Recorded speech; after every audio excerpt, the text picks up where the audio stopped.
Hello friends, இன்றைக்கி நம்ம நோம்பு கஞ்சி எப்படி செய்யுதுன்னு பார்க்கலாம். அதுக்கு ஒரு கப் அளவுக்கு நான் ஜீரக சம்பா ரைஸ் எடுத்திருக்கேன். இது கூடவே நமக்கு அரை கப் அளவுக்கு மூங் தால் எடுத்துக்கலாம். பாசிப்பயிறு தான் எடுத்திருக்கேன். இது ரெண்டையும் நம்ம சேர்த்துட்டு நல்லா வாஷ் பண்ணிவிட்டு இதை ஒரு ½ அன் ஹவர் போல் ஊற வச்சுக்கலாம். நான் இன்றைக்கி வெஜ்ஜில் தான் நோம்பு கஞ்சி வைக்க போகிறேன். நார்மலாக சிக்கன் சேர்த்து தான் செய்வாங்க. நான் இன்றைக்கி வெஜிடபிள் மட்டும் சேர்த்து செய்ய போகிறேன். ஃபஸ்ட்டு இதை வாஷ் பண்ணிவிட்டு நம்ம ஊற வச்சிடலாம். இப்போ இதை வாஷ் பண்ணிவிட்டு இதில் 4 டம்ளர் அளவுக்கு நான் தண்ணி சேர்த்துருக்கேன். ஒரு கப் அளவு நான் சீரக சம்பா ரைஸும் அரை கப்பில் மூங் தாலும் எடுத்திருந்தேன். ஸோ 4 கப் அளவு நான் தண்ணி சேர்த்து இதை ஊற வச்சுருக்கேன். இப்படியே ஊறிட்டுருக்கட்டும். இந்த சமயத்தில் நம்ம வெஜிடபிள்ஸ்லாம் ரெடி பண்ணிக்கலாம். இப்போ வெஜிடபிள்ஸ்லாம் நான் ரெடி பண்ணி வச்சுருக்கேன். பெரிய வெங்காயம் மீடியம் சைஸு 2 கட் பண்ணி வச்சுருக்கேன். இஞ்சி பூண்டு இந்த மாதிரி நசிச்சு வச்சுருக்கேன்.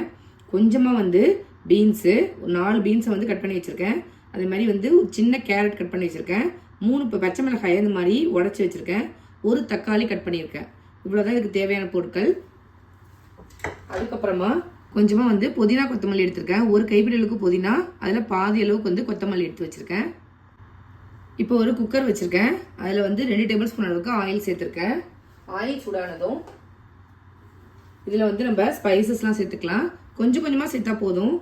பாதி பிரியாணி இலை, அது மாதிரி கொஞ்சமாக பட்டை, கிராம்பு, ஏலக்காய் எல்லாம் எடுத்துருக்கேன்.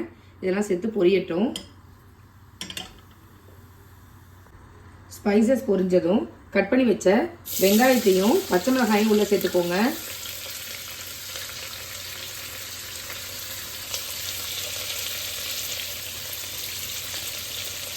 சேர்த்துட்டு வதக்கி விட்டுக்கோங்க.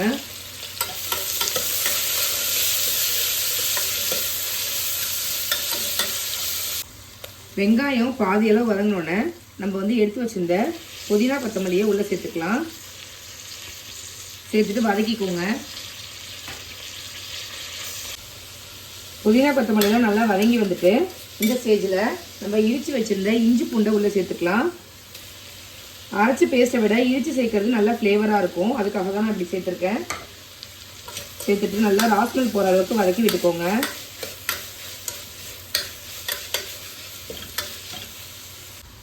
இப்போ இஞ்சி பூண்டோட ராஸ்மெல் போனதுக்கு அப்புறமா நம்ம கட் பண்ணி வச்சுருந்த கேரட், பீன்ஸு, தக்காளி எல்லாத்தையும் உள்ளே சேர்த்துக்கோங்க. சேர்த்துட்டு நல்லா வதக்கிக்கோங்க. தக்காளி நல்லா சாஃப்டாக குக் ஆகி வரணும்.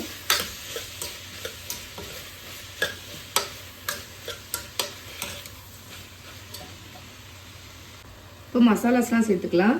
1 டீஸ்பூன் அளவுக்கு மிளகாய்த்தூள், அதே மாதிரி 3/4 டீஸ்பூன் அளவுக்கு கரம் மசாலா, 1/4 ஸ்பூன் அளவுக்கு மஞ்சத்தூள் எடுத்திருக்கேன். மசாலாஸ்லாம் நிறைய சேர்க்கக்கூடாது, கொஞ்சமாக சேர்த்தா போதும்.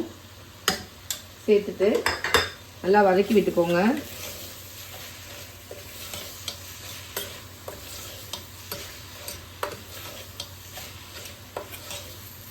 இந்த மாதிரி நல்லா வதங்கி வரணும். இப்போ சேர்த்த மசாலா நல்லா வதங்கி வந்ததுக்கப்புறமா நம்ம ஊற வச்சுருந்த ரைஸை உள்ளே சேர்த்துக்கலாம். நான் ஆல்ரெடி தண்ணி சேர்த்து தான் ஊற வச்சுருக்கேன். அதனால் அப்படியே டைரெக்டாக சேர்த்துக்கிறேன்.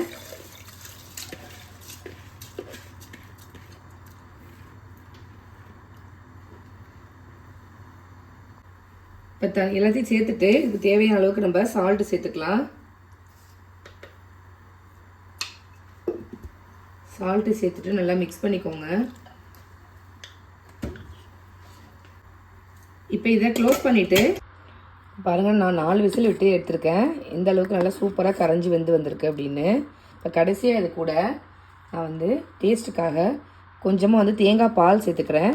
திக்கான தேங்காய் பால் அரை மூடி அளவுக்கு எடுத்து பால் எடுத்து வச்சுருக்கேன்.